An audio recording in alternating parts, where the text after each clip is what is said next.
Me da un poco de incertidumbre. No se vaya a escuchar bien.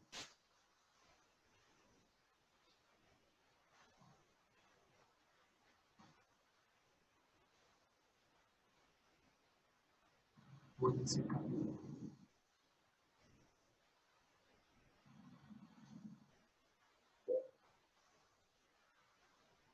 Sí, mejor.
Escucho funny, creo que.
Y vamos a ver cuántos somos. Somos 12. Vamos a estar pendientes del chat. Ahí ya les dejé un mensajito en el chat. Necesito cuando puedan. Se escucha medio mal, profe. Se escucha medio mal. Gracias. Déjame cambiar el micrófono.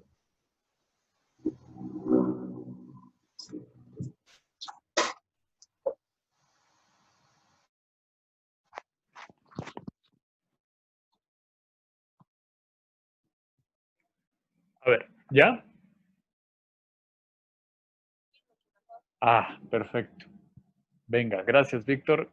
Gracias, Areli. Vientos. Entonces, nada, voy a estar acá checando. Bla, bla, bla, bla, bla. Porque varias personitas me acaban de escribir que tienen problemas con su internet. Más déjenme les contesto de que no se me apuren. Voy a estar grabando la clase.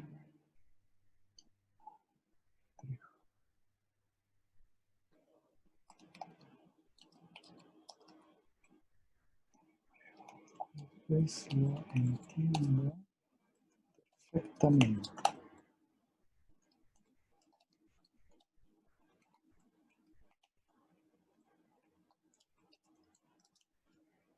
Ok, ahí está. Fin de semana. Gracias por avisar. Ok. Buenísimo. Entonces, vamos a empezar. La idea o lo que tengo programado para el día de hoy es presentarles una serie de investigaciones que tuve la oportunidad de llevar a cabo en el Instituto Nacional de Psiquiatría y en varias sedes, con tal de responder a una pregunta, ¿no? Y me encantó, creo que fue Lidia quien al final de la clase anterior agarró y preguntó lo siguiente, ¿no? ¿Por qué es importante este tema, ¿no? De metodología de la investigación? ¿Por qué nos va a ser útil, pues, en, ¿cómo se llama? Si me voy al área de la psicología de la salud o la psicología clínica. Y bueno, me dejó reflexionando mucho sobre esa pregunta porque me parece que es muy importante, dado que le tenemos que dar un sentido a todo lo que estamos aprendiendo, a todo lo que estamos haciendo.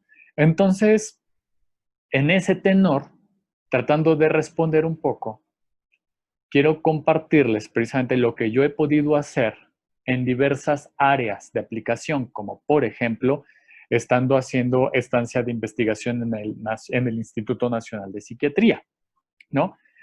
Y de ahí, cómo de alguna manera me pude pasar a lo que son las alertas de género en el estado de Puebla, donde precisamente una de mis preguntas era, bueno, ¿y yo como psicólogo qué puedo hacer en una instancia de gobierno? ¿No? Nunca me enseñaron política, nunca me enseñaron cómo gestionar política pública. Y ahí lo que digamos, me rescató en ese puesto fue básicamente la metodología de la investigación, ¿no? Entonces, bueno, mi idea es compartirles, también argumentar la propuesta de por qué es importante la metodología y también dar preámbulo a lo que va a ser un coloquio que vamos a tener, que yo ya invité a otros alumnos a los que les estoy dando metodología de la investigación y están haciendo proyectos tanto de psicología y nutrición y psicología del desarrollo adolescente, donde precisamente ustedes como espectadores van a evaluar esos proyectos, ¿no? Retomando y haciendo preguntas desde la metodología. Entonces, bueno, voy a empezar con la exposición. Este es un proyecto que ya es algo viejo, lo hice aproximadamente como en el 2012, 2013, cuando hice estancia allá en el Instituto Nacional de Psiquiatría, en la unidad de psicofisiología aplicada. Entonces, el título fue precisamente Las familias y las parejas con trastornos crónicos de ansiedad desde una visión sistémica, ¿no? Que es el modelo de intervención al cual me adscribí, ¿no? Ahora bien, es usual que en los proyectos de investigación, pues comencemos con alguna frase, ¿no? Que invite a reflexionar y que de alguna manera refleje el porqué de nuestro estudio.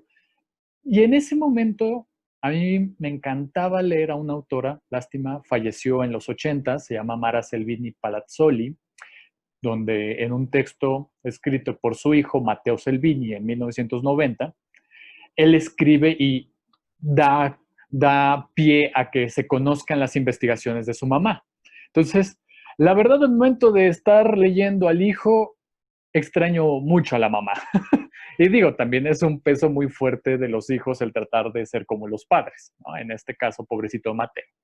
En este caso, me encantó la frase que dice, tengo el convencimiento que toda investigación que se puede considerar finalizada está ya muerta y sepultada. Es decir, todo el tiempo estamos investigando, todo el tiempo. Les llega aunque no se dediquen a la investigación, cuando les llegue algún consultante, algún paciente que tenga algún trastorno de ansiedad, algo que no conozcan, ustedes van a tener que investigar sobre cómo son los abordajes actuales. Se van a tener que capacitar y ver nuevas metodologías de cómo abordan los casos desde otras modalidades. En este caso, yo les estoy invitando a pensarlo desde la terapia familiar sistémica, que de hecho, pues, ya tendríamos que hacer los otros aportes. Introducción, donde yo quiero empezar esta exposición es comentándoles las diferencias sustanciales entre lo que es la ansiedad y lo que es un trastorno de ansiedad, para que podamos irlo encaminando poco a poco a lo que pasa en las familias y en las parejas, ¿no? Hay que entender que se diferencian por intensidad y duración y además de un estímulo en específico. Por ejemplo, la ansiedad común tiene un estímulo muy claro, tiene un estímulo que yo puedo diferenciar de otros. Yo puedo decir, es que a mí me causa mucha ansiedad el tener dos arañas juntas en una misma habitación. Ahí tengo el estímulo fuente de mi ansiedad. Y la ansiedad es esa reacción que tiene el organismo, acuérdense, nuestras clases de bases biológicas de la conducta, que nos dice la activación del sistema nervioso periférico y también del sistema nervioso central. Además de que hay estas diferencias entre el simpático y el parasimpático, ¿no? La respuesta del sistema, lo que es el simpático, que viene siendo esta reacción que no puedo controlar, y el simpático, después de un rato, lo controla. Entonces, eso es ansiedad común. Trastorno de ansiedad tiene que ver básicamente con que ya no hay un estímulo fuente claro que genere la respuesta orgánica de ansiedad. Ajá. Por eso se le conocen como fobias, cuando ya hay una respuesta exacerbada y de mucha intensidad. Además están los ataques de pánico, que es parte de la división de los trastornos de ansiedad y que se pueden originar precisamente por exposición continua a estímulos estresantes, ansiógenos y que salen de control. Ajá, entonces hay que diferenciar eso. Esta exposición busca explorar, conocer, comprender qué es lo que está pasando con las familias y las parejas que tienen algún integrante de su familia que está diagnosticado con un trastorno de ansiedad. Entonces, por eso en la introducción es importante decirles de buenas a primeras, esa es la primera diferenciación. Antecedentes. En México hay un estudio fundamental. Hay un estudio, ya es muy viejo, desgraciadamente, porque son estudios caros, los estudios epidemiológicos. Entonces, en ese momento yo me basé como estudio que antecede a esta exposición, lo que se desarrolló por el Departamento de Epidemiología y Salud Mental del Instituto Nacional de Psiquiatría, Ramón de la Fuente Muñiz, que en ese caso, en ese momento, cuando se lleva a cabo este estudio epidemiológico, María Elena Medina Mora, quien es la investigadora principal, lleva a cabo esta encuesta, donde tratan de explorar los niveles de trastornos de ansiedad en la población. Ajá. Entonces, es una población nacional y no institucionalizada. ¿Qué significa? Que fue un estudio aleatorio, ajá, donde toda la población podía participar, donde utilizaron en su instrumento criterios del DSM-4TR y el CIE-10 en ese momento, porque acuérdense que actualmente estamos en el DSM-5 y el CIE-11, que ya ha cambiado en muchas características, ¿no? Ha modificado otros elementos, donde reportó que el 28.6% de la población presentó alguno de los 23 trastornos del CIE-10 alguna vez en su vida. Ajá. ¿Alguien escribió algo? No había, mira, criterios de inclusión y exclusión, qué bueno que lo preguntas. Los criterios de inclusión y exclusión se hacen cuando son estudios que no son aleatorios. Ajá, aquí todo mundo puede participar. Entonces no es necesario un criterio de inclusión, no es necesario un criterio de exclusión. Simplemente el que quieras participar. Y se fueron a Guadalajara, Ciudad de México, a Monterrey y creo que Querétaro, más o menos. ¿Por qué? Porque son las zonas con mayor densidad poblacional y que se puede volver representativa de forma aleatoria, donde tú vas a un lugar muy concurrido y le dices a la gente que está por ahí, o sea, no necesariamente agarras y dices, tiene que ser así, así, así, no, sino que ves a las personas y las invitas a participar, ¿no? Entonces,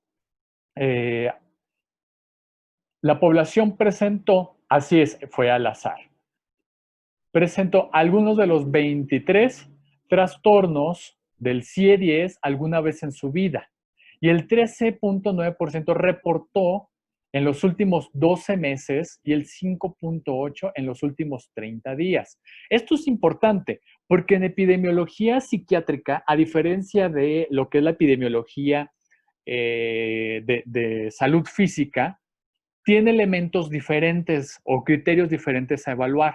Aquí sí aplica durante toda tu vida. Ajá. A diferencia de la fisiología, bueno, la epidemiología fisiológica, donde te dice las últimas 3 semanas, los últimos 2 meses, ¿no? O sea, hay periodos muy específicos porque se sabe que hay una diferencia en los trastornos de trastornos psiquiátricos. Espérate, tengo que compartir y volver a compartir porque creo que se trabó ahí la máquina. A ver, hay otra pregunta. Pero al haber más densidad de personas con el trastorno en un desarrollo, en un estado y en otro no, y decidir por el estado donde existen los más, ¿no se podría considerar como un criterio de exclusión? Pues son más bien medidas que se utilizan para la elección de la muestra. Ajá. En la elección de la muestra, lo que tenemos básicamente es, como por ejemplo, hacer un conteo. La densidad de población tú la eliges, pero ahí estamos viendo que estás eligiendo en términos de universo, población, muestra. Ajá. Si es aleatorio, tú vas a los lugares que son más concurridos como una forma representativa de la población. Ajá. Entonces, son características mismas del diseño, pues. Voy a ponerlo en esos términos, tal vez lo reduzco un poco, pero tiene que ver con eso. Entonces, a ver, paso otra vez a la diapositiva porque se me trabó, no sé por qué. Entonces, a final de cuentas, siempre hay una selección, pero digamos que va implícita. Cuando estás trabajando de forma aleatoria, entonces tú tienes que elegir mediante hay un cálculo que se hace. En este cálculo, lo que se busca es que para que sea una muestra poblacional representativa, tú lo que tienes que cubrir es básicamente las condiciones de ese cálculo matemático. De ese cálculo matemático te dice, y de alguna manera, cuando tú tienes un estudio demográfico, tú dices, ¿en dónde, en qué población sí se puede cumplir este cálculo matemático? Porque yo creo que sea representativo de todo México.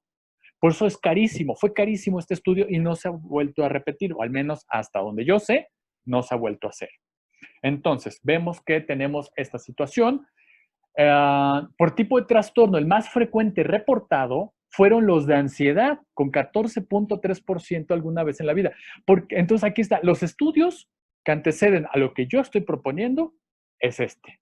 Por tipo, y ahí viene un poco jugar con este dato, que ahí viene la importancia de este estudio. El más frecuente en la población mexicana fue por trastornos de ansiedad, alguna vez en la vida. Y las mujeres, y ahí viene otro elemento importante de género, fueron quienes presentaron mayor presencia de desarrollar una fobia específica o social, así como un estudio o un episodio depresivo mayor. Entonces vemos que las mujeres son quienes reportan, ojo, esto es importante, reportan más este tipo de manifestaciones clínicas. No significa que los hombres no. Lo que pasa es de que ahí tiene que ver con un elemento cultural que no permite que los hombres podamos tener una introspección con respecto a lo que nos está sucediendo. Uh-huh. Luego entonces tienen esta gráfica súper interesante que de hecho cuando se hizo un análisis de los datos, un análisis post, ¿no? Presentación de los datos, los dividieron por sexo, hombres y mujeres, donde veían precisamente que las mujeres tendían a tener, digamos, una reflexión más amplia con respecto a fobias sociales y los hombres fobias específicas. ¿Y a qué se debía eso? También tenían que ver con la presencia de estos, digamos, de estas manifestaciones. Los presentaban a edades muy tempranas, como por ejemplo que se puede ver en la gráfica, que lo presentaban a los 5, 6 años, fue una fobia específica, hombres y mujeres, fobias sociales en la adolescencia, a partir de los 11, 12 años. Entonces vemos fobia social, fobia específica, fobia social, mujeres, fobia específica, varones. Y una de las respuestas que nos daban las investigadoras era precisamente que los hombres le tenían miedo a cosas muy específicas, como por ejemplo a parecerse a una mujer. Y ahí viene la parte del origen del machismo mexicano. Y las mujeres tienen fobia social por el temor a ser juzgadas por su forma de vestir, su forma de hablar, su figura corporal. Entonces, que estaban relacionados con el tema de género. Justificación, ¿por qué es importante este estudio? Al momento de hacer una revisión de investigaciones, incluso aquí reporto los diseños, encontraba precisamente diseños que son exploratorios, correlacionales, nuevamente revisiones teóricas, en las cuales precisamente lo que nos daban a entender era que todos los estudios veían de importancia el trastorno de ansiedad, pero la forma interesante que llevaban estos estudios era de forma individual. Jamás veían el tema de pareja o jamás se veía el tema de familia. Es aquí donde reafirmo el argumento de por qué es importante este estudio. Es importante porque no se ha trabajado directamente con este marco teórico, que es el sistémico, y no se ha trabajado con con la pareja y la familia. Ahora viene el marco teórico, que ahí me pareció interesante y de hecho es como el eslabón para conectar otra investigación que les voy a mostrar, que es un poco más amplia y que aborda más el tema de violencia que de los trastornos de ansiedad, fue precisamente lo siguiente. Barlow lo que nos dice es de que hay tres elementos predisponentes, precipitantes, para que se lleve a cabo un trastorno de ansiedad. Primero, reconoce que hay una proposición, perdón, la preposición es otra cosa a nivel lingüística, una propensión de una activación del sistema nervioso simpático. Es decir, que hay como un antecedente genético que cada persona tiene. Pero también hay un factor de aprendizaje, le llaman aquí historia de aprendizaje evitativa, cuya ansiedad es la respuesta más común. Eso, eh, perdón, es que estoy compartiendo. Listo. Eso nos llevaba a otro punto importante, que el aprendizaje va de la mano con la crianza. Y esta crianza lo afirmaba este señor Barlow, que hay un pobre sentido de control, antecedentes de abuso, violencia violencia familiar, abuso sexual y violencia familiar. Entonces veíamos que había la posibilidad que las familias, las parejas que tengan algún integrante que vive algún trastorno de ansiedad, haya tenido en su historia familiar una situación de violencia, abuso sexual, y que evidentemente si tenía estos antecedentes biológicos, un aprendizaje evitativo, que es una respuesta que tú aprendes cuando el medio es totalmente hostil, ¿no? Si es totalmente hostil tu medio de crecimiento, pues lo que vas a hacer es tratar de alejarte de esas personas, ¿no? De ese medio, de ese lugar. Entonces ahí viene la parte de la evitación como una respuesta aprendida. ¿Por qué? Porque tienes ese medio. Luego entonces vemos que hay desde la terapia familiar sistémica, con este enfoque de la teoría general de los sistemas, pero que ya después haría una crítica yo hacia eso, lo que nos está diciendo de la familia y la pareja es de que son unidades con un diseño interno que evolucionan hasta alcanzar niveles de organización nuevos e impredecibles a través del cambio discontinuo y con saltos impredecibles. En cristiano, ¿qué significa eso? Que a través de la vida, las familias y las parejas van aprendiendo nuevas formas de relacionarse, ¿no? Y que este sistema familiar está compuesto por diferentes subsistemas, el de la pareja, el de los hijos, el de los hermanos, ¿no? Y que eso precisamente son estos diseños que también dependen del nivel cultural, ¿no? Que bueno, que dentro de las teorías muy clásicas de la terapia familiar sistémica no hacen una referencia tan continua hacia la parte cultural, sino que solamente al diseño interno de la familia y ya después lo otro queda como una interpretación del contexto. Bueno, luego entonces vemos que una propuesta de Ofelia de Sadnik, quien es la coordinadora de la maestría en terapia familiar de la UNAM en la FES Iztacala, ella menciona en un texto del 2004 que la familia tiene que cumplir con una serie de objetivos: protección psicosocial a sus integrantes, socialización a los mismos, generar un sentido de identidad y de pertenencia, así como de separación, ¿no? Entonces, que son como ahí está el modelo normativo que se plantea desde lo sistémico, que más adelante se cuestionaría, ¿no? Ahora bien, ¿cuáles son? Ahí viene la parte de la operacionalización de mis variables a través de unidades de medición. Sí, Lidia, se está grabando la clase. ¿Qué tiene que ver con las variables que más se encuentran en mi población en la que estuve trabajando este estudio? Crisis de angustia o ataques de pánico, fobia social y trastorno de ansiedad generalizada. Son los 3 diagnósticos que el Instituto Nacional de Psiquiatría reporta más en la unidad de psicofisiología aplicada. Es el módulo F del instituto. Ahora bien, era importante encontrar instrumentos que precisamente midieran estas unidades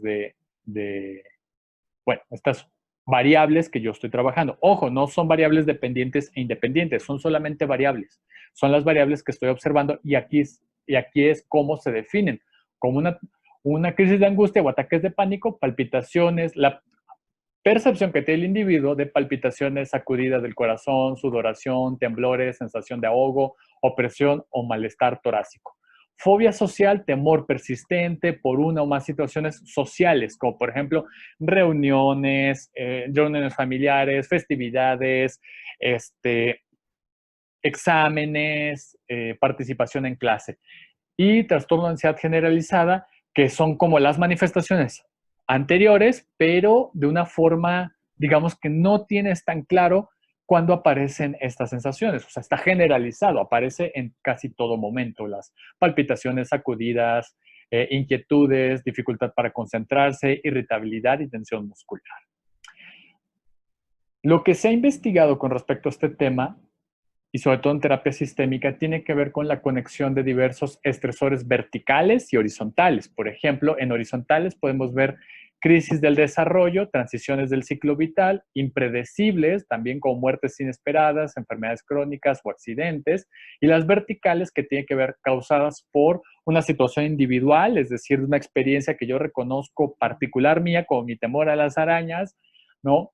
De la familia nuclear, la familia extensa, la comunidad y la cuestión cultural, ¿no? Entonces, todos esos elementos caen en lo vertical y en lo horizontal, ¿no? Definición y operacionalización por variable. Aquí ya entra mi instrumento de evaluación. Yo utilicé, creo que en algún momento se los había platicado, el inventario de ansiedad, rasgo, estado, donde define la ansiedad estado como una condición emocional transitoria del organismo. Es decir, la ansiedad que yo siento en este preciso momento, en el aquí y en el ahora. Y ansiedad rasgo, las diferencias individuales a una tendencia estable a responder de la misma manera. Es decir, mi historia de aprendizaje, en el cual si yo aprendí a evitar, seguramente cuando yo conteste este instrumento, yo voy a dar a entender a la persona que me está evaluando que he vivido he vivido una vida llena de cosas atemorizantes y angustiantes, ¿no? Ahora bien, para conocer la cuestión de las parejas y las familias, hay un inventario que se llama, no me acuerdo bien cómo se llamó el inventario de el FACES, de cohesión y adaptabilidad familiar, que es familias cohesionadas y aglutinadas, que es su categoría, que son aquellas que en sus interacciones presentan límites difusos, exagerado sentido de pertenencia, pérdida de autonomía y se caracterizan por todos sufren cuando un integrante sufre. Ajá. Adaptabilidad en las familias es aquella habilidad que caracteriza a las familias que tienden a la flexibilidad a sus reglas, límites y jerarquías ante un cambio en el ciclo vital. Aquí faltó poner otro instrumento que tiene que ver con la respuesta de apoyo o distancia por parte de la pareja, porque acuérdense, mi estudio tiene que ver con las familias y las parejas en precisamente una situación con un integrante que vive un trastorno de ansiedad. Ahora bien, tipo de investigación. Esta fue una investigación de tipo mixta, cuantitativa y cualitativa. En lo cuantitativo fue observacional, descriptivo y transversal, porque se observa un fenómeno, ¿no? Se describe el mismo a través de porcentajes de datos en un momento dado, por eso es transversal. Y cualitativo, que es fenomenológico, es decir, que permite permite conocer en la situación en la que están viviendo las personas de forma, pues ahora sí vamos a ponerlo en estos términos, como natural, que permite que podamos comprender y ampliar la experiencia de las personas por cómo les están viniendo las cosas. Esa es la característica de lo cualitativo fenomenológico. Los objetivos fue conocer la cohesión y la adaptabilidad y la estructura familiar de los pacientes con diagnóstico de crisis de angustia o ataques de pánico, fobia social y trastorno de ansiedad generalizado.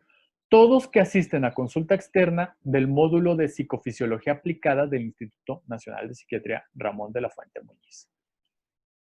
Y los específicos, conocer el tipo de respuesta de ansiedad, rasgo, estado, conocer el tipo de solución intentada por la pareja, y viene la parte cualitativa, conocer el tipo de jerarquías, límites y reglas en la familia del paciente, conocer el mapa familiar del paciente, 3 generaciones, ¿no? Y ahora aquí, siguiendo la pregunta de Víctor de si hay criterios de inclusión y exclusión, en estos casos siempre los hay.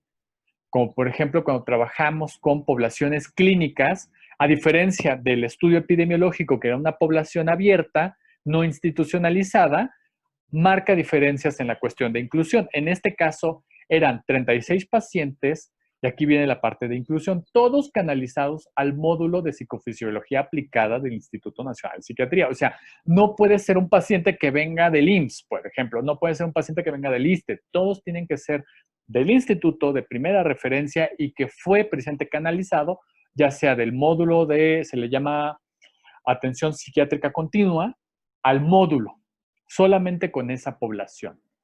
Todos valorados previamente mediante el uso del DSM-4TR, es decir, las entrevistas, se llama el CIP2, que utilizan ahí los psiquiatras para llevar a cabo el diagnóstico, es decir, no podía ser población que no tuviera un diagnóstico. Ahí están mis criterios de inclusión y que reflejan la exclusión. Y en la parte de la psicometría pasaron precisamente por el IDARE, que es el inventario de ansiedad, rasgo, estado, el de tipo de respuesta que da la pareja ante una situación de crisis y el FASES 3, que ve cohesión y adaptabilidad familiar. Y en la parte cualitativa, las entrevistas semiestructuradas, es decir, se llevaron a cabo una serie de entrevistas ya programadas, por así decirlo, ¿no?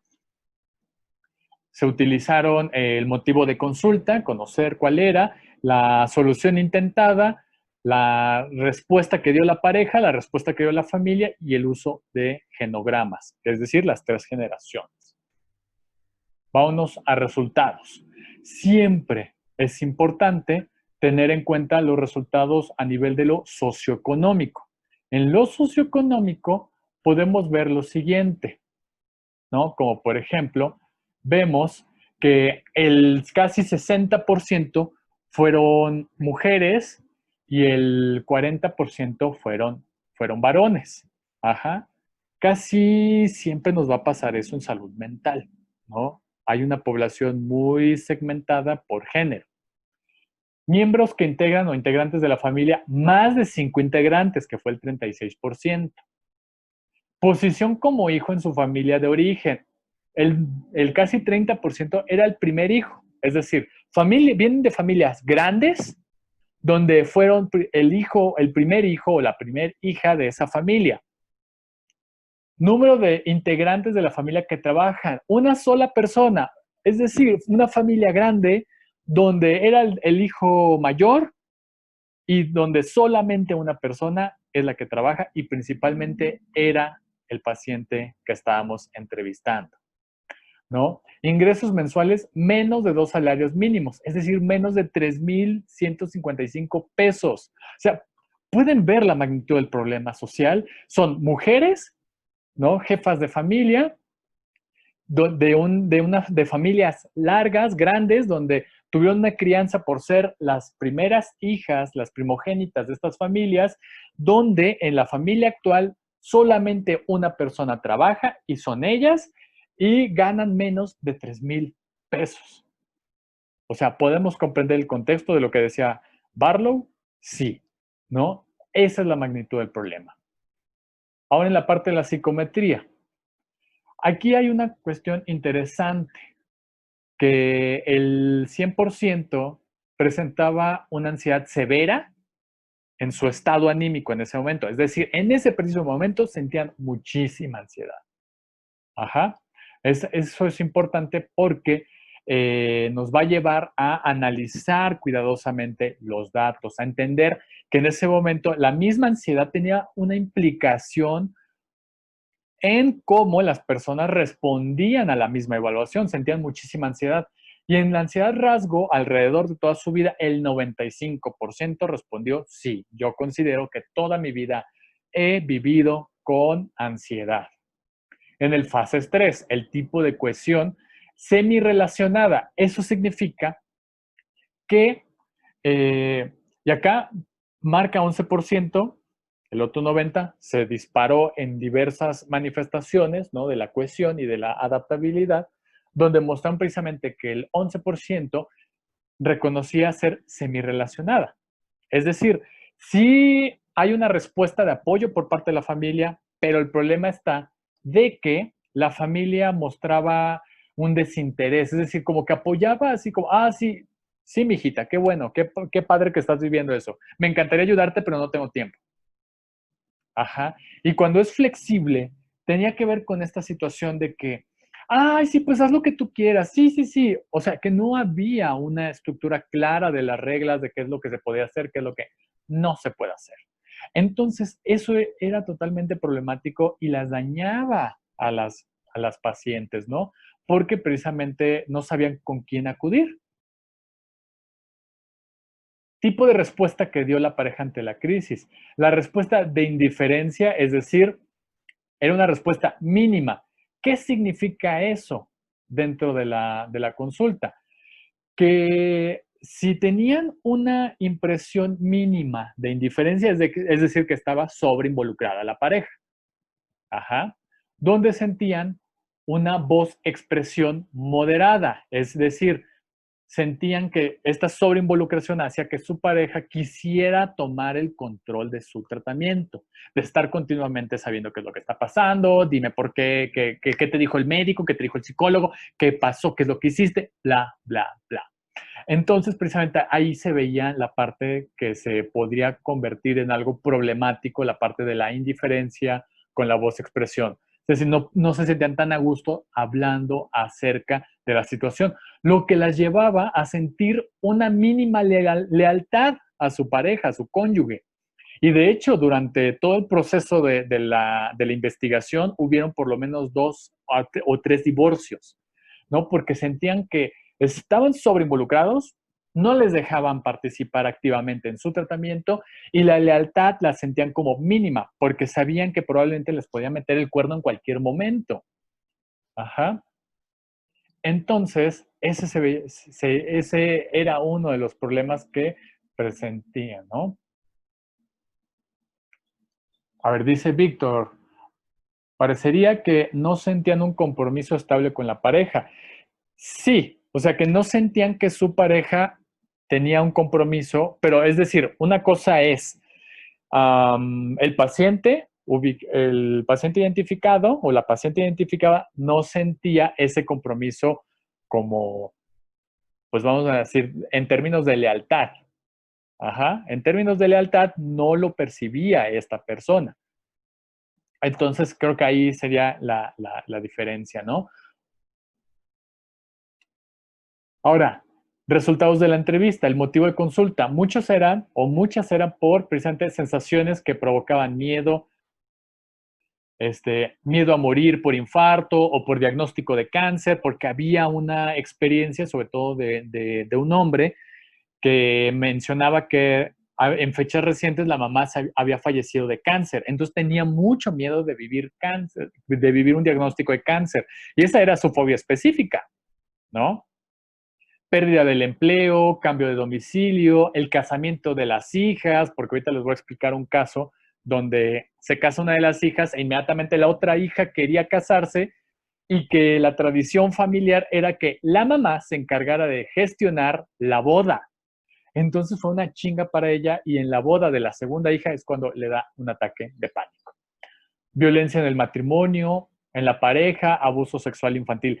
Saben, aquí la parte de lo cualitativo cobra relevancia porque lo que me dio el instrumento me dio datos importantes, pero recuperando las voces particulares de esos 33 pacientes, me lleva a entender que hay cosas que no evaluó el instrumento, que eran estas cosas como muy específicas. La solución intentada, remedios caseros, salir a caminar, tomar un té, buscar ayuda frecuente de profesionales de la salud, porque son estos pacientes que están rotando en todas las unidades médicas, ¿no? En todas las unidades de urgencias. Leer libros de autoayuda, baños de agua fría, o sea, casi,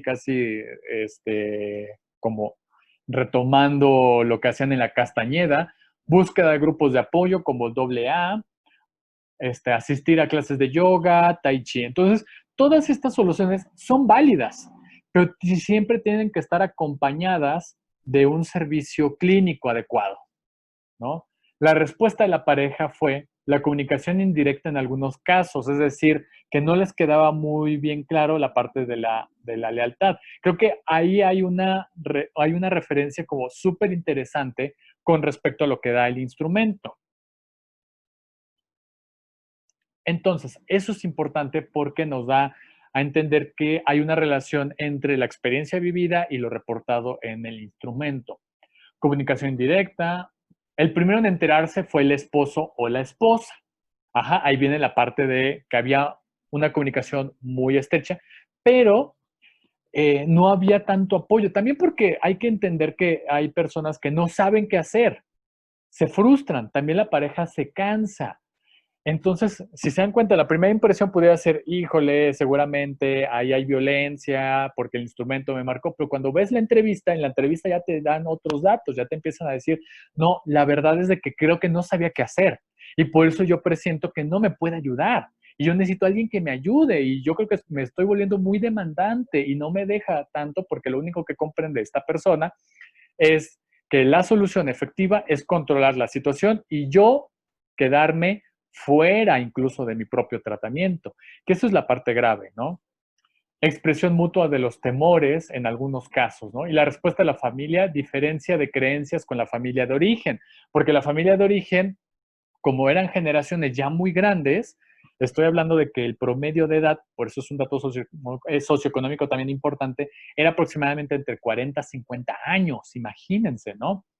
En ese sentido, hace de esta entrevista algo importante porque nos dan elementos que tal vez no se veían, ¿no?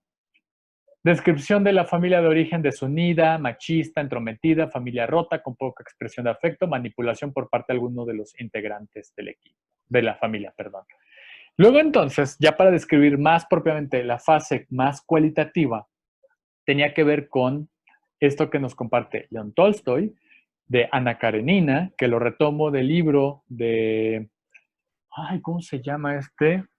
Hombre, acá lo tengo, de Carlos Fuentes y todas las familias felices, que dice, todas las familias felices se asemejan, cada familia infeliz lo es a su manera.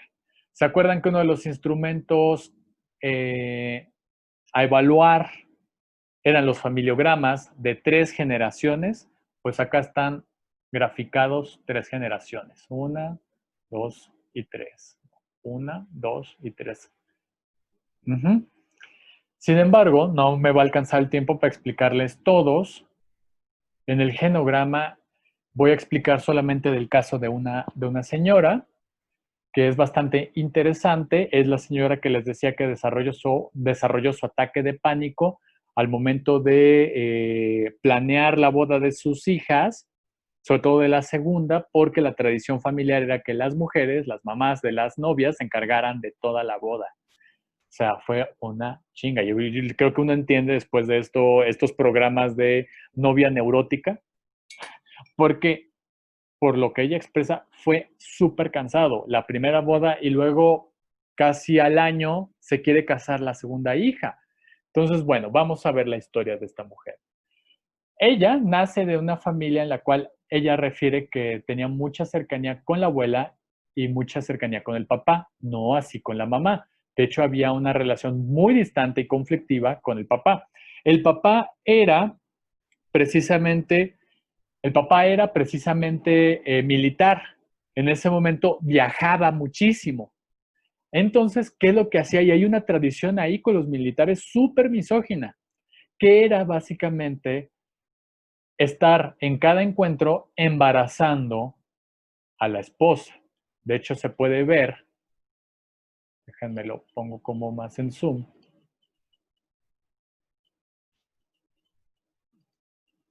que hay periodos muy cortos en los cuales precisamente nacen sus hermanos. Ella nace en 1950. O sea, ahorita ¿cuántos años tiene? Tiene 70. 1950, luego no, 1952, 53, 55, 56, 58, 1960.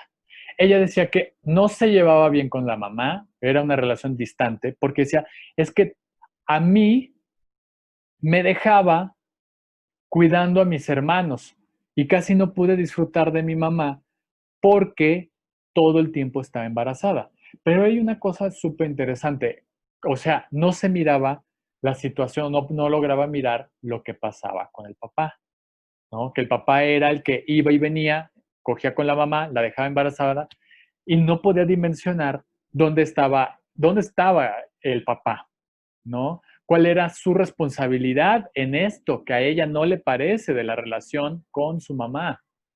Y generó un distanciamiento hacia la mamá, una cercanía con la abuela, porque la abuela era la que la rescataba de la situación, ¿no? Porque se volvía muy violenta. ¿Por qué? Porque era una madre que todo el tiempo estaba al tanto de su propia salud, al tanto de los hijos, al tanto de su propio embarazo. O sea, imagínense, para el tercer embarazo, para el cuarto embarazo ya tenía 3 hijos a cargo. Entonces, claro que necesitaba ese apoyo y ella, por ser la hija mayor, tenía que ese como compromiso obligado. Entonces ahí podemos entender que había toda una estructura misógina que de alguna manera validaba esa situación, ¿no? Y más por esas tradiciones donde la mamá tenía que hacerse cargo de la boda de las hijas, ¿no?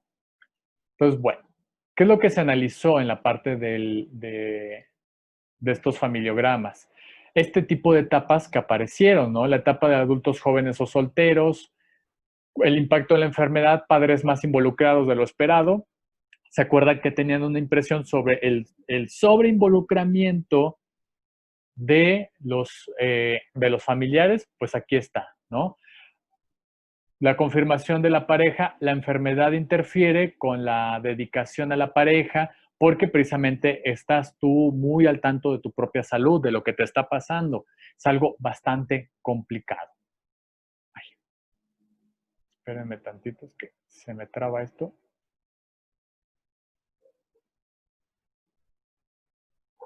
No, es que por andar jugando con el Zoom, se me trabó en algún punto la presentación. Entonces, no, aguántenme tantito. Compartir pantalla, nuevamente, compartir. Listo. Entonces, tenemos precisamente que en esta familia hay una serie de efectos que se tiene al momento de que hay un integrante que vive un trastorno mental. En este caso, precisamente para esta familia, para estas familias podían presentarse en esta diversidad de edades, porque también teníamos gente joven. Entonces, por eso nos pareció importante en esta investigación remarcar estas diferencias por edades, ¿no? Entonces vemos precisamente que, y otra vez se me trabó, no entiendo qué está pasando con esta cosa. Ay, una compañera me escribió diciéndome que Total Play le falló. Yo soy de Total Play y es así como de, Dios mío. Bueno, yo sigo con la presentación. Eh, Me voy a saltar rápidamente a las conclusiones porque falta otro estudio del cual después de este originó, o sea, este fue la puerta abierta para seguir estudiando las familias y sobre todo aquellas que viven violencia, porque una referencia, y ahí ya lo podría centrar en las conclusiones, una referencia de trastorno mental relacionado con la violencia es tanto trastornos de ansiedad como trastornos depresivos, ¿no? Porque al momento de explorar la vida de estas familias, se conecta inmediatamente con este tipo de situaciones, ¿no? Ahora voy a dejar de compartir la presentación porque se me traba, no entiendo qué pasa. Es que ustedes sí lo pueden ver, nada más déjenme. Ah, acá está. Bueno, hasta acá no sé si haya alguna duda de cómo se diseñó el estudio, las características, porque me interesa escucharles. Ustedes ahorita han tomado varios elementos que sirven para analizar un proyecto de investigación. Entonces,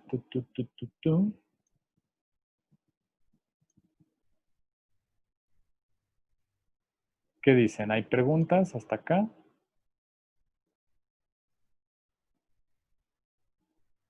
¿Ninguna? ¿Vamos bien? Ah, mi querida Olga está viendo el videíto. A ver, dice Abraham que sí. A ver, ¿cuál es tu pregunta, Abraham? Dale. Mientras voy poniendo la otra presentación, a ver si me da tiempo. Yo creo que sí me da tiempo. Ah, no, dice sí, todo bien. Ok, pero no hay preguntas entonces. Bueno. Lástima, mi internet empezó a fallar. Antes digan que no me cortó la transmisión. En ese estudio que llevé a cabo en el Instituto Nacional de Psiquiatría, lo que refleja es precisamente,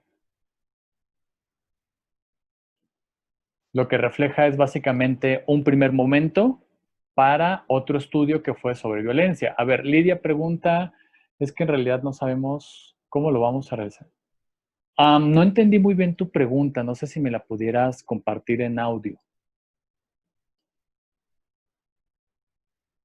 Ahí está, este es el otro estudio que se desencadena del anterior.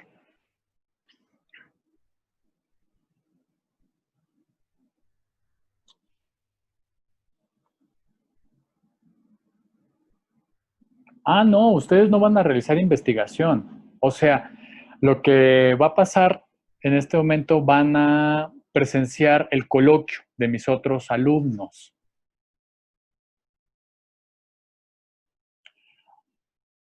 Pues yo creo que tienen herramientas y tienen elementos indispensables para saber cómo hacer una investigación. De hecho, de ahí lo refleja la pequeña evaluación que tuvieron, que les fue bastante bien a la mayoría, y también los manuales. Entonces, aquí básicamente es hacer en dado caso un repaso sobre la problematización, cómo van a problematizar un estudio, cómo van a elegir sus metodologías. Podríamos usar el test IDARE, ¿cierto? Para medir emoción colectiva. IDARE solamente mide ansiedad, rasgo, estado. Ajá. Mira, cuando tengan que hacer un proyecto, básense en el protocolo de investigación que les mandé.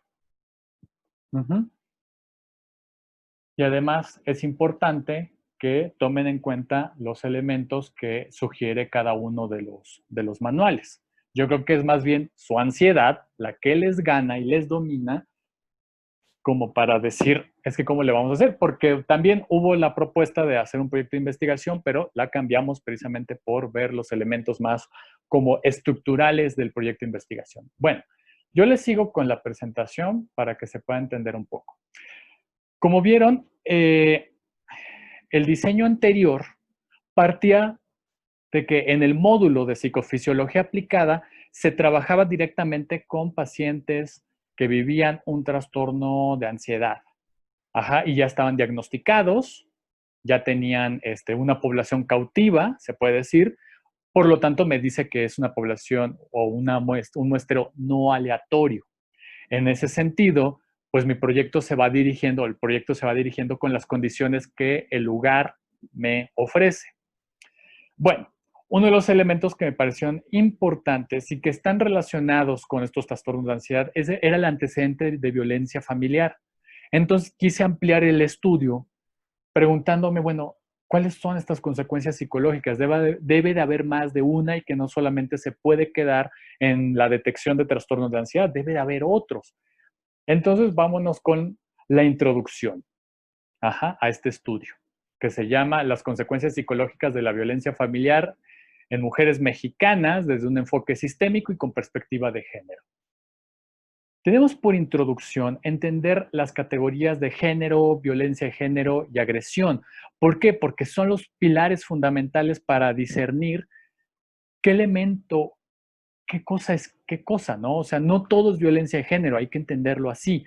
Entonces, género se entiende como la construcción social de la diferencia sexual, es decir, lo propio de los hombres y lo propio de las mujeres en una cultura, y que la violencia de género es aquella que se da con varias condiciones. Una de ellas tiene que ver con las diferencias que se dan entre hombres y mujeres en un espacio socio-territorio. La violencia de género también tiene como condición que aquel que tenga mayor jerarquía, mayor poder, en este caso culturalmente es un varón sobre la existencia de una mujer, ¿no? Porque culturalmente lo hemos visto manifestado en muchos espacios, ¿no? Sobre todo la violencia que viven las mujeres indígenas, por ejemplo. Entonces, la violencia es un acto intencional que busca someter y sobacar las libertades de otra persona, y en este caso a una mujer, ¿no? Y la agresión, a diferencia de la violencia, porque luego lo leemos mucho en medios de comunicación, es aquel componente que cada antropoide tiene como una respuesta de protección, es una respuesta, vamos a ponerlo así, innata, inherente en cada individuo. Incluso los animales tienen respuestas agresivas que están defendiendo su propio territorio. Entonces, tomando en cuenta el estudio anterior de Barlow, que dice que hay una historia de aprendizaje, de evitación, nos estaba direccionando ese estudio como un antecedente para comprender que habían mujeres que habían sido educadas para no presentar conductas de agresividad, es decir, conductas de protección hacia sus personas, ¿no? Y teníamos que ver qué es lo que pasaba familiarmente para que no se dieran estas condiciones de aprendizaje.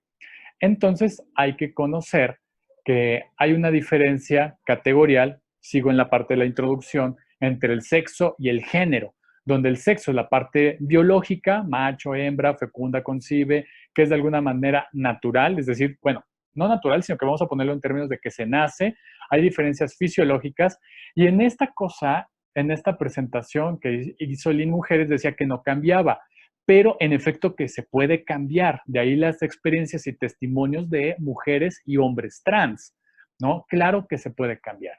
Entonces, el género, siendo esa historia de aprendizaje entre entender lo masculino, lo femenino, lo productivo, la gestión comunitaria, lo reproductivo, el quedarse en la educación, son cosas socioculturales que se aprenden en términos de relaciones de desigualdad. Entonces, aquí tengo ya toda una introducción. Ahora vámonos a los antecedentes. ¿Qué es lo que se ha hecho antes? Bueno, pues el 52% de las personas encuestadas, aquí estoy hablando a la encuesta nacional se llama ENDIRE, que es la encuesta nacional de desarrollo y de relaciones personales, creo que así se llama, del 2016, que nos da unos datos súper interesantes, ¿no? Que el 52% de las encuestadas, aquí tiene que estar en femenino, estuvieron a favor de la frase: si una mujer estudia, se vuelve más rebelde. Desgraciadamente hay una condición de esa naturaleza. El 88.1% piensa que la violencia es parte de la vida familiar y el 4.7% justifica agredir a una mujer cuando es necesario para corregirla, que es triste, es gravísimo esto que nos está presentando los datos que anteceden a este estudio, pues se llaman antecedentes. El 66.1% de las mujeres a partir de los 15 años han vivido en algún momento de la vida violencia. Aquí ya es un puente entre antecedentes y también justificación. Y sobre todo yo diría que la parte de la justificación tendría que estar enmarcada, no lo pude poner en las diapositivas, pero tendría que estar enmarcada entre lo que es reconocer la violencia, la, la violencia de género en los espacios de salud mental, que ese es un punto importante, ¿no? De cómo se han reportado a través de la historia incluso actos de violaciones a mujeres que están confinadas en psiquiátricos, ¿no? De hecho, hubo un reporte en el 2011 que denuncian precisamente a los psiquiátricos, tanto al Fray Bernardino como a los CAIS, el CAIS Cuemanco y La Cascada, que son centros de integración de salud mental, que están diferenciados entre hombres y mujeres y que ambos representaron un peligro para la vida de los que están adentro. Entonces, todos esos son estudios que anteceden a esto y que ven la importancia de estudiar la salud mental, las condiciones de vida de estas personas que se encuentran dentro de un psiquiátrico, ¿no? Entonces, aquí retomo dos cosas importantes. La norma oficial 046 para una vida libre de violencia, que antes, para 1992, era la 092, que era un protocolo para el trabajo con, me parece que tenía que ver con la salud de las mujeres, pero no era en específico de violencia. La norma oficial 046 nos especifica varios puntos importantes y esto es ahora sí que de a chalequito a aprenderlo. Nos dice las diferencias entre lo que es los tipos de violencia y las modalidades. Por tipos nos divide violencia física, violencia sexual, violencia psicológica, violencia económica, violencia patrimonial. Esos son los tipos que existen y todos se desarrollan preponderantemente en un contexto de intimidad.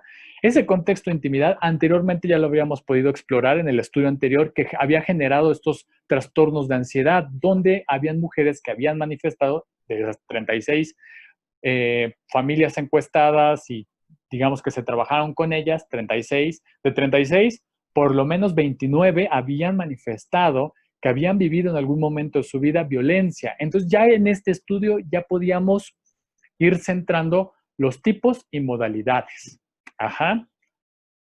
Luego entonces, en la parte, estos son los tipos, ahora vámonos a modalidades de violencia, que puede ser violencia familiar, y ahí entra la violencia de pareja, violencia comunitaria, violencia institucional, violencia laboral y violencia docente.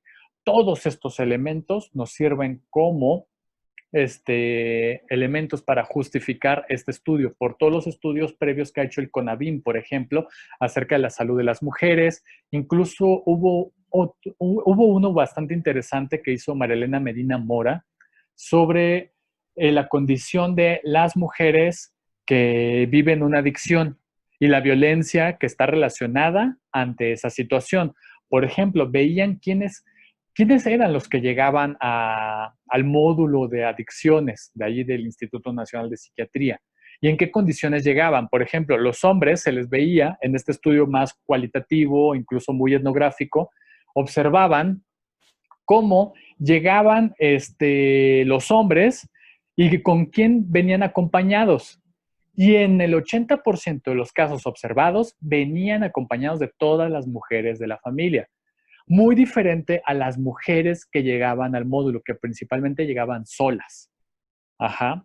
¿Por qué? Porque había toda una construcción de el valor familiar y la denigración que precisamente manifestaban hacia las mujeres, sobre todo las mujeres que vivían alguna adicción relacionada con algún estrés, con alguna ansiedad, alguna depresión. Ahora, en nuestro marco teórico se tuvo que revisar varios puntos, porque estos, insisto, estábamos en trastornos de ansiedad y ahora el marco se volvió mucho más amplio.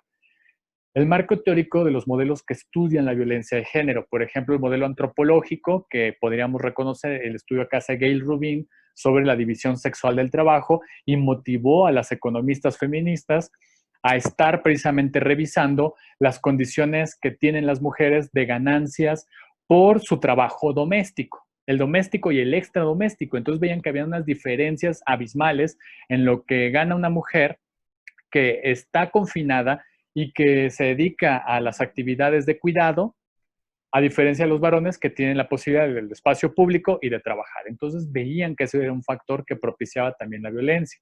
La parte de la sociología que nos marcaba figuras públicas y privadas, figuras privadas totalmente llevadas al campo de la familia, lo doméstico, la clandestinidad, las mujeres, y la parte de lo público, los varones, ¿no? Que pueden desarrollarse en espacios como, por ejemplo, tener un empleo, poder recibir una ganancia lo más justa posible por su esfuerzo, ¿no? Como el modelo jurídico, implementación de los derechos humanos, la implementación de un modelo psiquiátrico que era básicamente una descripción del DSM-4 y el 5 al momento de tratar de explicar el origen de las violencias, y que nuevamente se iban al referente biológico, ¿no? Es que hay una falla en la amígdala, ¿no? Porque cuando vieron bases biológicas de la conducta, seguramente les ubicaron las diferencias entre ay, híjole, cerebro izquierdo, derecho, es que se me fue ahorita cómo se les llama. Sí, hemisferio izquierdo, hemisferio derecho del cerebro, que uno es muy femenino por ser totalmente dedicado a las emociones y el otro racional, matemático. Y hay toda una construcción y una elaboración desde esos lugares, ¿no? Sí, exactamente, Jacqueline, las lateralidades, lo que muchas veces en la psiquiatría, en el discurso psiquiátrico, se consideraba una explicación reduccionista a que existen diferentes tipos de cerebros, ¿no? Y de hecho hay un autor que habla de la biología del amor y, bueno, una cosa impresionante donde en el tallo cerebral existe algo que se le llama retículo ascendente.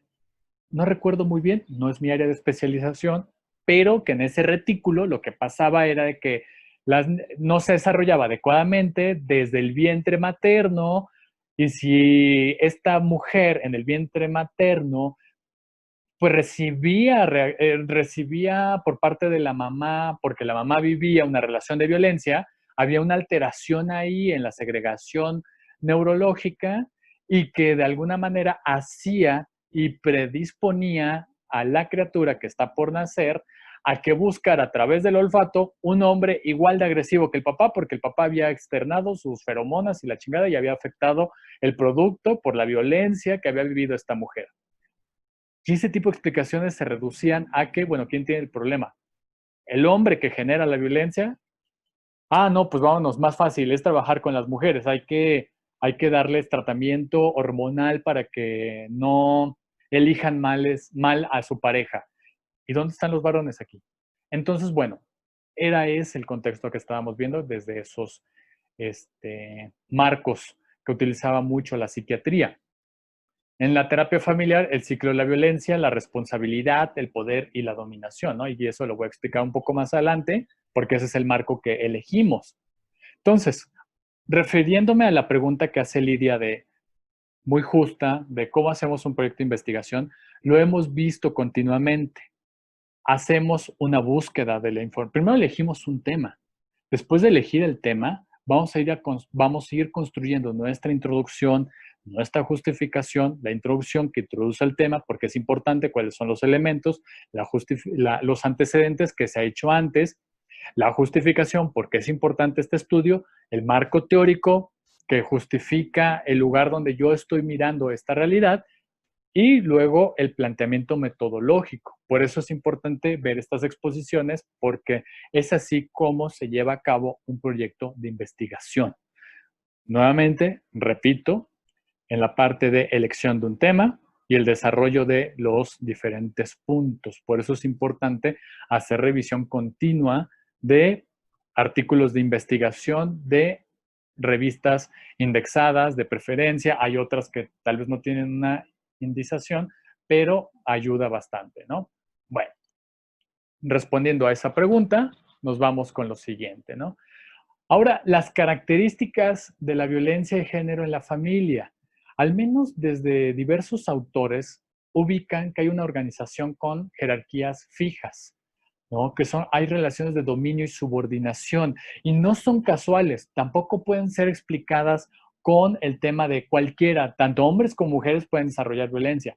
No, porque hay una manifestación clara y que ha sido investigada ya por diversas universidades a través del tiempo, que la manifestación de la violencia que ejercen las mujeres y la manifestación de la violencia que ejercen los hombres son muy diferentes y sí tienen que ver con la parte del género, la crianza, el contexto histórico, necesidades económicas.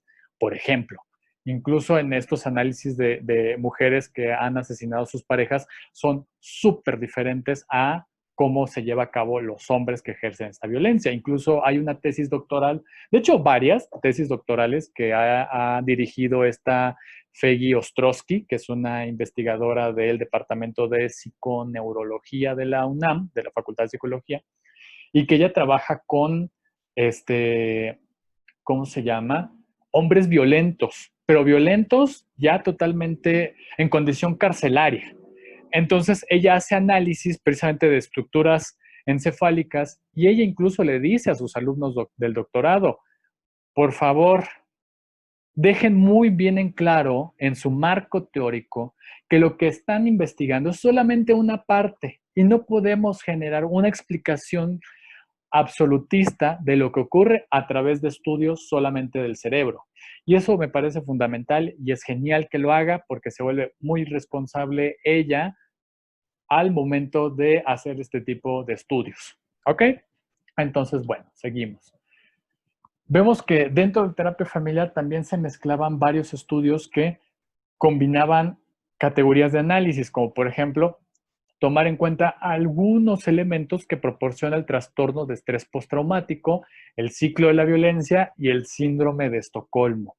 Trastorno de estrés postraumático, tomamos estas categorías analíticas, como por ejemplo un estado de tensión que coincide con el estado de tensión que genera el ciclo de la violencia, la exposición al peligro, que evidentemente está conectado con el ciclo de la violencia, una reacción neurovegetativa que de alguna manera te lleva a sudoración, palpitaciones, toda la activación que habíamos visto en el estudio anterior del sistema nervioso simpático y percepción de un futuro limitado. Tiene coincidencias, tiene bastantes coincidencias con el ciclo de la violencia que lo propuso una terapeuta familiar que se llama, híjole, es de los 80s. Leonor Walker, ahí tengo la referencia, donde precisamente ella dice es que hay una vivencia de tensión acumulada, después aparece el episodio de la violencia y hay un momento de reconciliación. Hay esta reconciliación porque evidentemente hay una percepción de un futuro limitado. Por eso yo me reconcilio, porque yo no puedo vivir o no puedo tener una vida digna sin este cabrón, ¿no? Aunque me violente y todo eso, bueno, voy a aceptar lo que venga. Entonces, ahí cómo se alinean teóricamente estos modelos. Y el síndrome de Estocolmo, como sabrán, fue una propuesta que se dio debido a lo ocurrido en Rusia, en Estocolmo, donde una serie de ladrones entran a un banco y de alguna manera juegan dos roles, ¿no? El rol del secuestrador, bueno, porque además entran al banco, roban, pero además secuestran a los que estaban ahí y juegan dos roles, ¿no? El del secuestrador agresivo y el del secuestrador amable. Entonces, ante esta situación, cuando ya los liberan, había una actitud por parte de la gente secuestrada que justificaba y de alguna manera comprendían al secuestrador amable, cuando no podían diferenciar que a final de cuentas era un secuestro. Entonces, esa manifestación servía como una explicación a lo que vivían las mujeres que estaban en una condición de violencia. ¿No? Que justificaban al perpetrador de esta violencia. No, pues que estaba enojado, no, es que no siempre es así. Y veían que, y nos servía este marco teórico para explicar poco a poco lo que estaba ocurriendo. Ojo, en investigación que es más cualitativa, lo que nos sirve mucho de los marcos teóricos es tener un argumento sólido para poder defender el proyecto. De eso sirve, ¿no? Otra terapeuta familiar era Virginia Goldner, que ella de alguna manera explicaba que hay que tener en cuenta estas inquietudes y que genera la inequidad de género. Hay que responsabilizar al generador de la violencia y que el psicoterapeuta tiene que asumirse siempre como un agente de control dentro del marco civil, incluso penal, porque aquí en México, por eso me voy a los antecedentes, tenemos a la norma oficial 046 para una vida libre de violencia, que nos obliga y nos responsabiliza en todo momento, no importa si seas investigador o seas terapeuta, nos responsabiliza en todo momento a dar información a las autoridades. De hecho, este proyecto fue registrado en varias sedes, pero principalmente en el Nacional de Psiquiatría y en el Fray Bernardino, donde precisamente todas las pacientes ya habían sido, digamos, valoradas por Ministerio Público. Porque de lo contrario, lo que yo saqué en este estudio, ¿se acuerdan que hay una parte de consideraciones éticas? Lo que yo saqué en este estudio puede tener implicaciones legales muy fuertes. Entonces, en mis criterios de inclusión tenían que haber pasado por el Ministerio Público del mismo hospital, ¿no? O sea, no yo llevarla, sino que hay el módulo de trabajo social quienes precisamente se encargaban de hacer toda esa diligencia. Planteamiento del problema, ¿no? Debido a toda la exposición anterior, por eso es un planteamiento sólido más grande, tiene varios marcos teóricos, tiene estudios que lo anteceden. Mi pregunta a nivel cualitativo en este diseño de investigación, que era investigación cualitativa, se conoce investigación-acción, porque yo estoy dentro de un proyecto de psicoterapia con estas personas. Entonces se le conoce así cuando tú a la par que vas haciendo la investigación, vas generando intervenciones y modificaciones al paso del tiempo que tienes de contacto con estas personas, ¿no? Y una de las preguntas era, ¿cuáles son las consecuencias psicológicas de la violencia familiar en estas mujeres mexicanas? Y ahí me faltó poner y aclarar, y que viven una condición de salud mental, ¿no? Porque van a un hospital psiquiátrico. Comprender las perspectivas que tienen las informantes respecto a la violencia familiar, comprender las consecuencias psicológicas de la violencia familiar y brindar atención clínica apropiada. Se reclutaron 33 mujeres que asisten a consulta externa. Ahí viene la parte de criterios de inclusión y exclusión. Tenían que haber pasado sí o sí consulta externa, que se le llama en cualitativo de avalancha, las que lleguen. Evaluación clínica de acuerdo a los criterios de inclusión y exclusión, que es un modelo estratégico dentro de la parte de la metodología cualitativa. En este caso era que estén recibiendo atención. Ay, ¿sí? A ver, es que ahí me marca una deficiencia en mi internet. Bueno, voy poco a poco, si no se escuchó. Criterio de inclusión era que estuvieran hospitalizadas o que fueran pacientes de ahí, ¿no? Evidentemente, por descarte te dice, si no son del hospital, pues no entran en el estudio. Si no fueron diagnosticadas, tampoco entran en el estudio. Si no están en el MP, no están en el estudio. ¿Ok? Se les da la información y se les invita a participar de forma voluntaria. Es decir, si había gente que dijera, no, la verdad yo no quiero participar, chévere, no participas y punto, no pasa nada. Se hacían entrevistas a profundidad e historias de vida, que es un enfoque mucho más amplio que recoge información de varias etapas de la vida de las personas y que precisamente nos ayuda a comprender y analizar de una mejor manera la vivencia de estas mujeres. A esto se le conoce como diseños narrativos en investigación cualitativa. Se hace un análisis de codificación teórica, es decir, se buscan como coincidencias en las palabras que utilizan las personas. Por eso en el estudio anterior, ¿se acuerdan que la semana pasada vimos redes semánticas naturales modificadas? Tiene elementos de esa naturaleza, ¿no? Porque en redes semánticas modificadas, redes semánticas naturales modificadas, lo que hace la persona es elegir palabras, ponerlas en un orden del 1 al 5, donde precisamente este orden tiene una importancia de significados y vemos las coincidencias. Aquí se parece un poco a eso, ¿no? Donde vemos cosas que se caractericen y que sean coincidentes, ¿no? Hay una estructura dentro de sus historias de vida que son diacrónicas y sincrónicas. Diacrónicas en una etapa de la vida, como por ejemplo etapas grandes de la vida, la niñez, la adolescencia, la vida adulta. Sincrónica, el aquí y el ahora. Ajá, en eso se analiza en una historia de vida y se hace una evaluación de 12 dimensiones, que lo voy a explicar más adelante. Se dan cuenta que una metodología cualitativa incluso tiene palabras diferentes y formas de análisis distinto a lo cuantitativo. Sí, ¿no? Entonces, pues es importante conocer, leer, porque para hacer todo esto tuvo que haber una lectura previa, ¿no? De cómo se hace un diseño cualitativo. Ahora bien, vámonos a los escenarios de esta investigación, que fueron 4 escenarios clínicos. De hecho, ahí el reporte que yo di fueron cerca de 2.600 horas de práctica clínica en estos escenarios, digamos, ya sumando.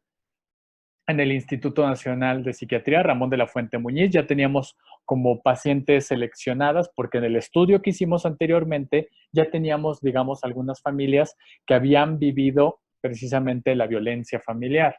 Luego, la Clínica Universitaria de Salud Integral de la FES Iztacala, que fue una paciente, en el Centro Comunitario Julián MacGregor y Sánchez Navarro de la UNAM, ¿no? Que está ahí por el Mercado de la Bola, está cerca de Tasqueña, y el psiquiátrico Fray Bernardino Álvarez. ¿Cuáles fueron? ¿Mandé? Ay, no, no entendí. Ay, escuché una voz, pero no supe.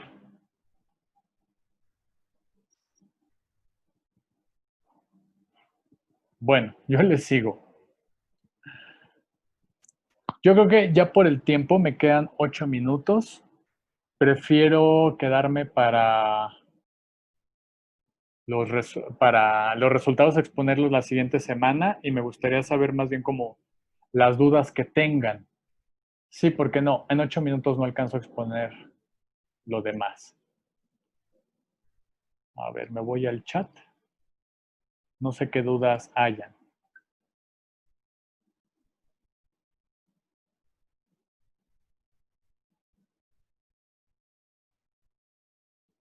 ¿No hay dudas?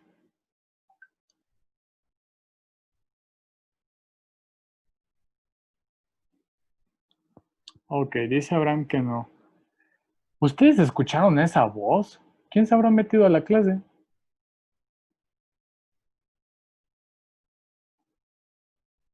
¿Quién fue o qué?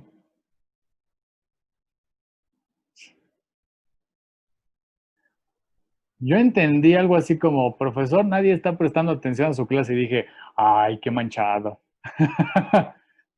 Digo, se demostraría en sus trabajos si no están prestando atención y les ha ido bastante bien. Entonces, quién sabe quién habrá dicho eso.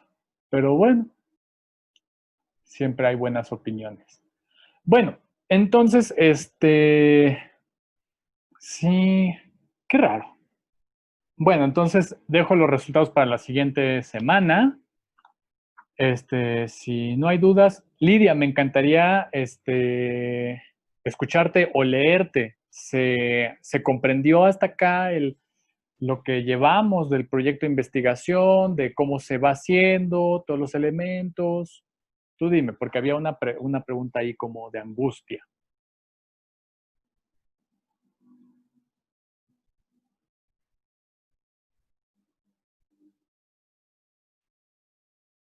A ver. Ah, ok, que vamos bien. Buenísimo, me encanta. No, porque haces preguntas muy buenas y considero que retomándolas ayudan precisamente a que uno pueda ir rediseñando cada vez más la clase. Bueno, les dejé en el chat un mensajito, espero lo puedan tomar en cuenta para que precisamente lo puedan, pues vamos, perfeccionar, ¿no? Yo creo que la duda era el para qué nos va a servir esta materia. Bueno, yo creo que eso ya se resolvió hace mucho, ¿no? Que ahí se ve en esa parte. Va buenísimo. Gracias, Jacqueline. Sí, sí, que en efecto Creo que son preguntas curiosas, son preguntas que pues invitan a reflexionar, me invitan a mí a reflexionar porque pues uno puede tener como esta ceguera, yo de docente que digo, bueno, a mí me encanta la parte de la investigación, afortunadamente ya pude entrar al doctorado, estoy nada más esperando que me reciban de la beca porque sin beca, la verdad le tengo más miedo a la pobreza que a vivir sin un doctorado, ¿verdad? Entonces, yo pudiera decirles eso, ¿no? Pero ahí está, pues, precisamente la ceguera, ¿no?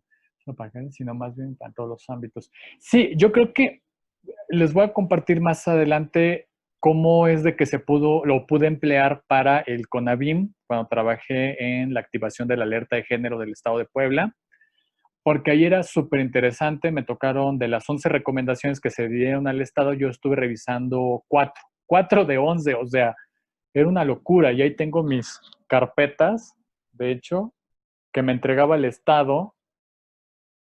Creo que ahí se ve. Todas esas son carpetas que te entrega el Estado de lo que ha hecho cada una de las unidades. Entonces era como revisar tesis. Así preguntarle, como por ejemplo a la directora de salud, que fue la más nefasta, ya no sé si sea la misma, creo que cambió porque ya no está Moreno Valle, pero de verdad yo le preguntaba, oiga, ¿y cómo? Porque se supone una de las estrategias, ahí vamos a empezar desde esa lógica de investigación. Una de las estrategias era abrir un grupo de trabajo para la atención de hombres que son generadores de violencia. ¿Ok? Ahí está la propuesta. La pregunta es, ¿cuáles son los criterios de inclusión y exclusión de estos hombres a este grupo de trabajo? No los tenían claros. No, pues los que se acercaran al módulo.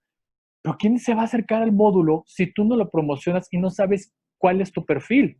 Entonces, ahí era la primera crítica. Tienes que tener criterios de inclusión y exclusión. Ahora, ¿cómo lo están midiendo el registro? A ver, nivel socioeconómico. Tenemos que saber qué hombres están acercándose al módulo. Ay, es que tú sabes, es que como son hombres violentos, es difícil pedirles eso, no vayan a reaccionar violentamente. A ver, no. Por eso tú eres un profesional de salud. Tienes que saber cómo llevar a cabo una entrevista para tomar esos datos sociodemográficos. Si no los tienes, no estás sabiendo, no sabes qué población tienes. Y terminó diciéndome esta mujer, ay, maestro, pero es que esto no es hacer una tesis. Híjole, yo dije, sí, es claro que tú no sabes hacer una tesis.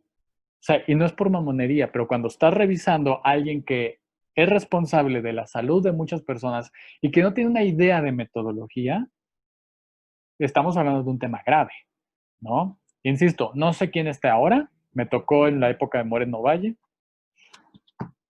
ahí están las cosas, ¿no? Pero ahí está la parte de metodología, ¿no? Se me contrata a mí de forma también voluntaria porque no se me paga nada, o sea, lo hago por gusto, desgraciadamente, ¿no? Debía haber cobrado, pero bueno, la experiencia fue muy interesante. Entonces, dice Lidia, es que pensé que para un análisis de caso clínico. Ah, bueno, aquí como se dan cuenta estoy trabajando con varias poblaciones, pero en caso clínico también se utiliza metodología. Les voy a buscar un artículo que pueda ayudarles. Pero bueno, ya para ir cerrando, vamos a tener un pequeño coloquio. ¿Cómo se enviaría la evaluación docente?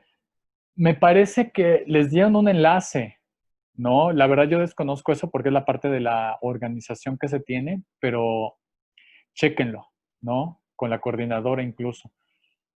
Pero bueno, ¿qué les iba a decir? Bueno, ya para no quitarles más tiempo, gracias por su atención también.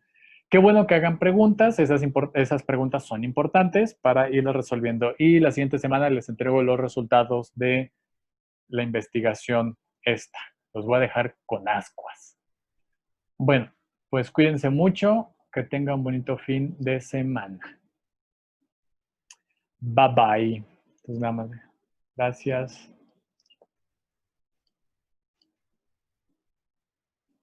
Ahí está, Areli ya la hizo. Bueno, cuídense mucho. Chao. Si salen, cuídense. Bye.